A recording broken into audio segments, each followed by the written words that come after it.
High বন্ধুরা, আগের দিন যেই গাছগুলিকে নার্সারি থেকে নিয়ে এসেছিলাম আজকে সেই গাছগুলিকে রিপোর্টিং করব। আর হ্যাঁ, অন্যরকম একটু ভিডিও এডিটিং এর চেষ্টা করেছি, দেখে কিন্তু একদমই হাসবে না তোমরা। এই দেখো তুড়ি মেরে কত সুন্দর মাটি নিয়ে আসলাম। যাই হোক, একটু চেষ্টা তো আমিও করতে পারি, পরের বার আরো ভালো হবে। মাটি তৈরি তো তোমরা দেখেই নিলে। সবার শেষে হাড়ির থেকে যেটা দিলাম সেটা হচ্ছে গোবর সার। একটা বন্ধুর বাড়ির থেকে 1 বস্তা গোবর সার নিয়ে এসেছি, সেগুলিকে এখনো ঠিক মতো তৈরি করা হয়নি। এই গোবর সারটা পুরনোই ছিল। ওই এডিটিংটাকে আরো একবার করার চেষ্টা করব।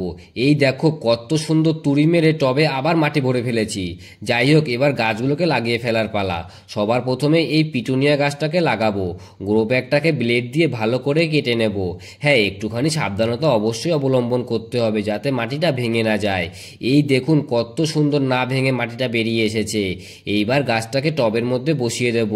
আর গাছটা যেহেতু খুব একটা বড় হয় না আর গোড়ার থেকে প্রচুর পরিমাণে ডালপালাও বেরিয়ে যায়, তাই মাটি দেওয়ার সময় একটু লক্ষ্য রাখতে হবে যাতে গাছের ওপরে মাটি না পড়ে যায়। ডালপালার উপরে যদি মাটি পড়ে থাকে তাহলে ফাঙ্গিসাইড ধরার একটা সুযোগ থেকে যায়, আর পুরোপুরি গাছটা নষ্ট হয়ে যাওয়ারও একটা চান্স থাকে। সেই জন্য এইটুখানি সতর্কতা তো অবলম্বন করতেই হবে। যাই হোক, অন্যান্য গাছের ব্যাপারে এই প্রবলেমটা অতটা থাকবে না, সেইটা আপনারা গাছের ধরন দেখলেই বুঝতে পারবেন। মাটি দেওয়া হয়ে গেলে আঙুলের প্রেসারে গোড়াটাকে একটু শক্ত করে দেব। এই দেখুন গাছ লাগানো কমপ্লিট। কত সুন্দর লাগছে টবটাকে। এইভাবেই এক এক করে সবকটা গাছকেই লাগিয়ে দেব।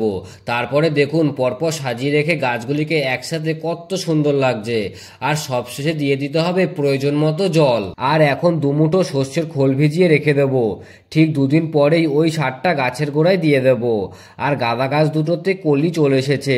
যখন সর্ষের খোল ভেজানো জলটা দেব তার আগে কলি দুটোকে কেটে দেব।